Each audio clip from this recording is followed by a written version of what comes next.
कौन है भावना पांडे और क्यों आजकल ये है चर्चाओं में? आइए हम आपको बताते हैं कि आखिर कौन है ये दलाली की क्वीन। जी हां, सत्ता के गलियारों में सौदों को तय करने की माहिर भावना पांडे का जानिए पूरा सच, सिर्फ NIU पर।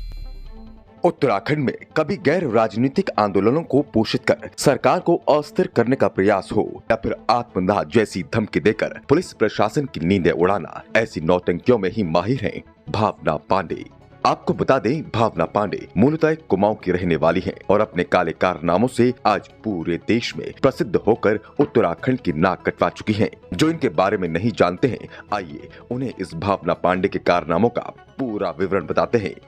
सन 1990 में उत्तराखंड छोड़कर दिल्ली चली जाने वाली भावना पांडे तब चर्चाओं में आई जब 2001 में पहली बार CBI ने भ्रष्टाचार के आरोप में भावना पांडे को गिरफ्तार किया था। CBI के पास पुख्ता जानकारी थी कि भावना पांडे न्यायिक हलकों, सीमा शुल्क, आयकर और अन्य विभागों में तय किए गए संदिग्ध सौदों में दलाली कर मोटा मुनाफा कमाती थी। साथ ही राजनीतिक लोगों को भी इसका फायदा पहुंच जाती थी।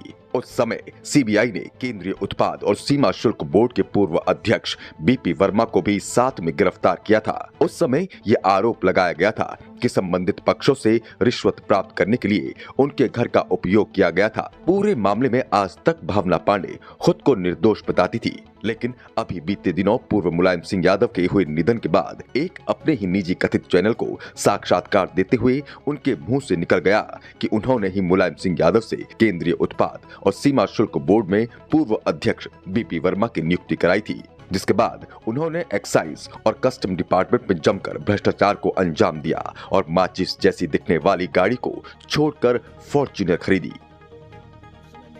मेरे पास एक मारुति कार होती थी, तो उन्होंने कहा इस साबुनदानी में मत चलो, तुम बड़ी कार ले लो। तो मैंने बोला सर मेरा एक कस्टम एक्साइज का चेयरमैन बना दो तो मैं कार ले लूंगी बड़ी।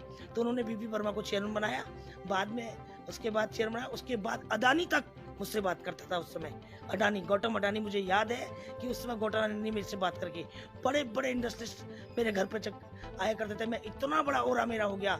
और उसके बाद मैंने एक बार कहा सर मेरा एक DCP लगा दो एयरपोर्ट पे, उन्होंने लगाया। एक बार मैंने कहा सर मेरा चीफ सेक्रेटरी लगा दो अखंड प्रताप सिंह, आज भी जिंदा है अखंड प्रताप सिंह, पूछा जा सकता है।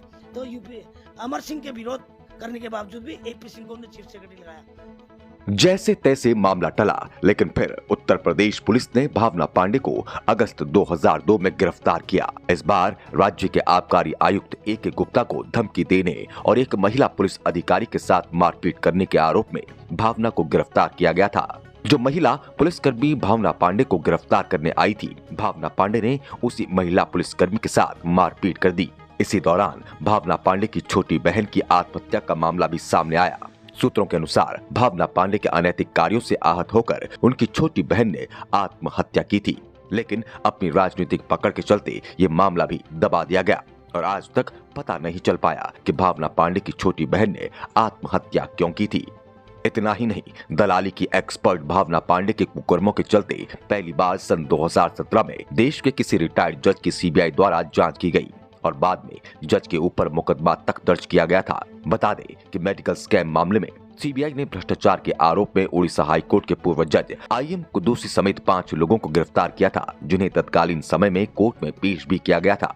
और CBI की मांग पर कोर्ट ने पूर्व जज समेत 5 आरोपियों को 4 दिन की न्यायिक हिरासत में भेज दिया, जबकि जस्टिस रिटायर्ड IM कुद्दूसी साल 2004 से 2010 के बीच उड़ीसा हाईकोर्ट में जज हुआ करते थे और ये जज साहब कोई इकलौते जज नहीं थे जो भावना पांडे की चपेट में आए थे। इनके अलावा CBI को भ्रष्टाचार के एक मामले में इलाहाबाद हाईकोर्ट के रिटायर्ड जज SN शुक्ला पर भी मुकदमा चलाने की मंजूरी मिली थी।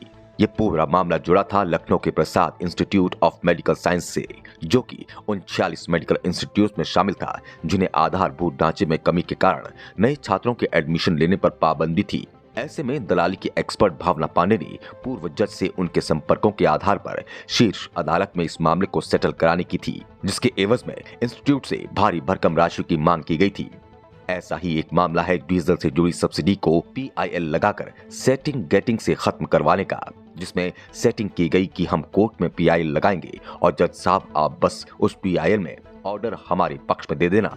इसके लिए भावना पांडे ने दिल्ली के होटल ओबरॉय में जज के संग मीटिंग की, लेकिन सीबीआई द्वारा इस पूरी मीटिंग का स्टिंग कर लिया गया, जो कि आज भी मौजूद है। तो उनका जो इनिशियल ऑब्जेक्टिव इज दिस कि they want to file a public interest litigation and they want कि डीजल के ऊपर से सब्सिडीज हट जाएं। They have got a huge budget for this, right, and huge budget का इन द सेंस है कि उन्होंने लाइजनिंग की, ब्रोकरेज की और पब्लिक इंटरेस्ट लिटिगेशन की जो बजट रखा है वो टोटल 60 से 70 करोड़ का रखा है and this money will be routed to India through our Singapore company. तो बेसिकली अब हमारा ऑब्जेक्टिव ये है कि हम डीजल के ऊपर public interest litigation immediately file करना चाहते हैं। सेकेंडली लैंड देखना चाहते हैं जिसमें आप सब्सिडीज का अरेंजमेंट और बाकी सारी चीज़ों का अरेंजमेंट करा सकते हैं। That is our main objective.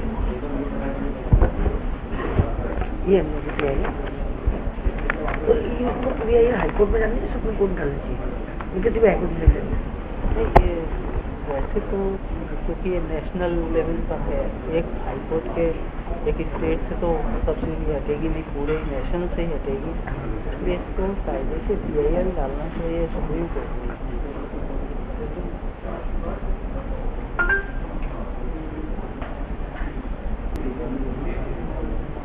अरे PIL किसको यूनियन गवर्नमेंट अब PIL को नहीं सुप्रीम तो कहीं भी चली जाती है, इस वक्त वैसे मामले CBI में और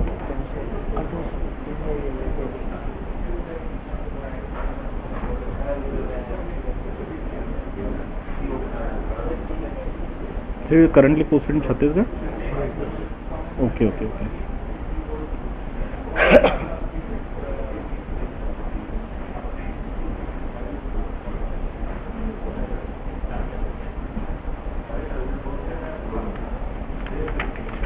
तो सर छत्तीसगढ़ में भी आप मेरे ख्याल से हमें लैंड प्रोक्योर कराने में हेल्प काफ़ी कर सकते हैं। कोई दिक्कत नहीं है, ना छत्तीसगढ़ में ना उत्तराखंड में, दोनों में। यहाँ गुजरात में। अच्छा, नहीं गुजरात तो वैसे भी वो थर्ड ऑप्शन ही मान के चल रहे हैं। छत्तीसगढ़ और उत्तराखंड सब्सिडीज वगैरह में किसी भी तरीके की कोई प्रॉब्लम नहीं है। वो तो वो नहीं डिस्ट्रिक्ट करा देगा सारा, इनका डिस्ट्रिक्ट। अच्छा अच्छा सब करा देगा, क्योंकि वो मुझे रास्ता वगैरह से CM से उसके। अच्छा अच्छा sir, can I have your card please. Bhavna Pandey इस स्टिंग के सार्वजनिक होने के बाद भी नहीं रुकी और अपनी नौकरशाही और राजनीतिक संबंधों का उपयोग करते हुए तबादला, तैनाती और नियुक्तियों में मोटी रकम लेकर महत्वपूर्ण भूमिका निभाते हुए माला माल बनती रही। खुद को राज्य आंदोलनकारी कहने का दम भरने वाली भावना पांडे का जर्रा जर्रा दलाली और भ्रष्टाचार में डूबा है। वहीं खुद को राज्य आंदोलनकारी बताने वाली इस महिला के राज्य आंदोलन में कभी कोई भूमिका नहीं रही। 1990-91 में जब आंदोलन चरम पर था तब इन्होंने उत्तराखंड छोड़ दिया था। ऐसे में इन्होंने आंदोलन की लड़ाई क्या दिल्ली में बैठकर लड़ी, बल्कि सूत्रों की माने तो जब आंदोलन चल रहे थे तब भावना पांडे मुलायम सिंह के घर पर आया जाया करती थी और उनकी पार्टी के लिए काम करती थी। खुद भावना पांडे मुलायम सिंह यादव को अपना राजनीतिक गुरु और पिता तुल्य मानती थी। की आज जो भी मैं मुलायम सिंह यादव की वजह से हूँ, मुझे आज तक किसी पहाड़ी नेता ने मदद नहीं करी, न आज तक की न अभी तक की, कभी नहीं की किसी ने। और ये बड़े बड़े पदों में रहे, कभी ये हमारे लोगों का भला नहीं चाहते।